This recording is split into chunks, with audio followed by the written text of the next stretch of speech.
খুবেই আনন্দিত। মানে আশা যদিও কৰিছিলোঁ, আৰু সৰুৰ পৰা তাইক যেনেকুৱা লিখা পঢ়াত বা যিটো গুৰুত্ব দিছিল, সেই হিচাপে মানে আশা কৰিছিলোঁ ডক্টৰ হ'ব বুলি।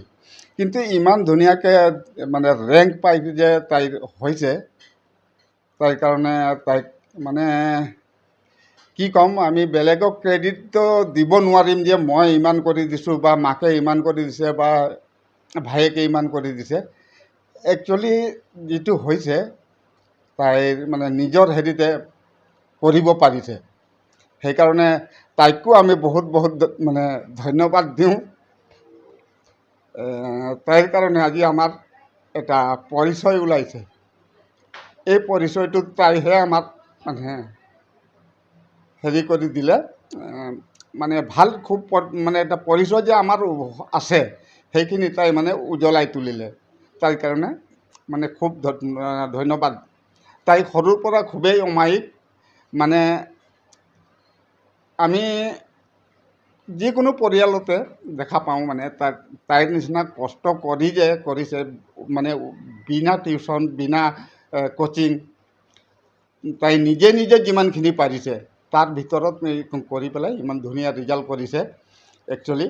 সেইকাৰণে আমি তাইক মানে ধন্যবাদ দিওঁ। আৰু সৰুৰ পৰাই তাৰ যিটো এম আছিল, তাই সেই লক্ষ্যটোৰ পৰা বিচলিত নহ'ল। বহুতো বাধা বিঘিনি আহিছে, বহুতো বাধা বিঘিনিৰ মাজত তাৰ লক্ষ্যটো মানে লক্ষ্য হিচাপে ৰাখি বাধা বিঘিনি নেওচি তাই নিজেই কষ্ট কৰিছে। মানে তাই সৰুৰ পৰাই ইমান অমায়িক যে আমি যদি কেতিয়াবাও মানে থাকোঁ ইয়াতে, তাই ভিতৰত গৈ কেতিয়াই লগে লগে মানে ভাত তৰকাৰী মানে কৰিব। ভাত তৰকাৰী লাষ্ট যেতিয়া আমি যাওঁ বুলি কওঁ, সেই সময়ত কৈছে ভাত হৈ গৈছে, বৰ্তা ভাত খাই যাব।